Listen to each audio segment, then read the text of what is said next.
breds of sport, blessed by nature, trained like Derby winners. For Ben Johnson, it's meant 4 hours a day, 6 days a week for the past 11 years, to become the best at something that's done by almost every person on the face of the earth.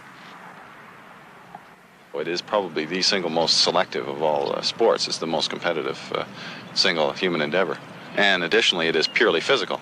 There's no tactics involved. There are no Pete Roses out there who can beat you with their brain power or their savvy or what have you. You know, it's just simply get out there and do it. You know, that's all. It's just purely physical.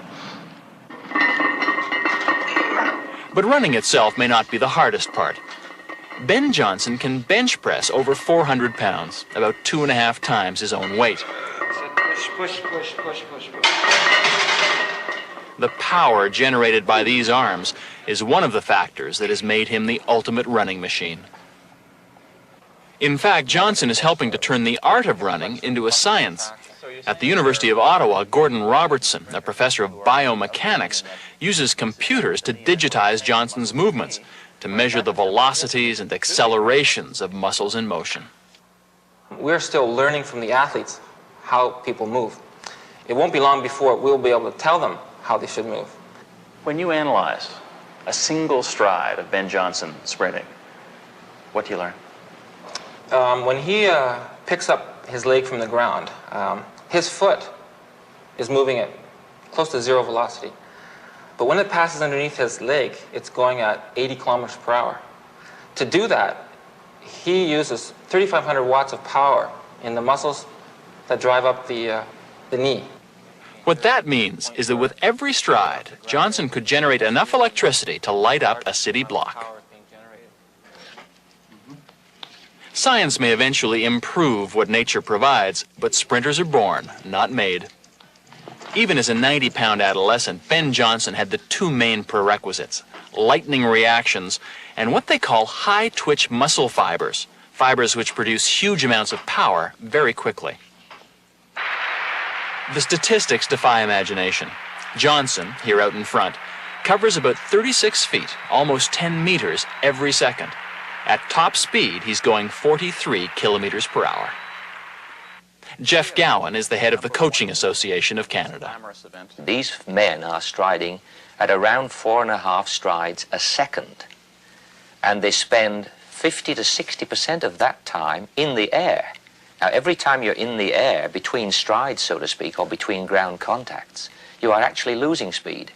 So you have about 1/10 of a second only to apply huge forces to the ground. The top-class sprinter, if he's very, very good indeed, can only continue to accelerate for about 6.5, 7 seconds, by which stage he's at about the 70, 75 meter mark. Then he starts to slow down, remarkably enough. And there's a great skill involved in trying to maintain as much momentum over that last 20 or 30 meters as possible. And that's where the real skill of the great sprinter comes in. So he's endowed with the right qualities, tremendous central nervous system, great fast twitch high energy fibers, and blended with that is patient nurture as a result of superb coaching. And Ben is a product of all of those things. But if there's a single element which distinguishes Ben Johnson, it's his start. Most sprinters get into the blocks one leg at a time, and they leave the same way. But Johnson virtually jumps out with both feet simultaneously. His is the fastest start in the world. In fact, 2 months ago at the World Indoor Championships in Indianapolis, it may have been too fast. Because races are won or lost at the start, where nerves and timing are razor sharp, false starts are common. Under the rules, any pressure exerted on the block sooner than 120 one-thousandths of a second after the gun goes off is considered a false start. No one, it's believed, could react that quickly. At the World Championships, the 60-meter race was called back and a false start was charged to Ben Johnson. It was only afterwards that officials discovered Johnson's start had in fact been legal. But he'd reacted to the gun so quickly, in 127 one-thousandths of a second, that the starter had made a mistake.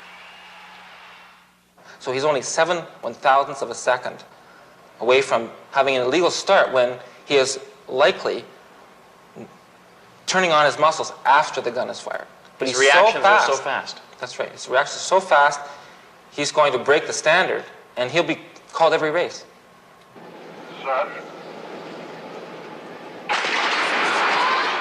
The race was restarted, and Johnson won it. They may soon not only have to change the rules on reaction times for him, but move back the walls at the end of the track as well. Johnson's time in Indianapolis was 6.41 seconds, a new world record. Now his sights are set on the 100-meter mark outdoors, 9.93. When you look ahead and think about the world record or think about the Olympic Games, will you know when the day comes when you set that record? I know when the day comes. And when you feel that way, how fast can you go? The world record's now 9.93. How fast can you go? Time will tell. Oh, well, on a very good day, I'll take you an honor 990.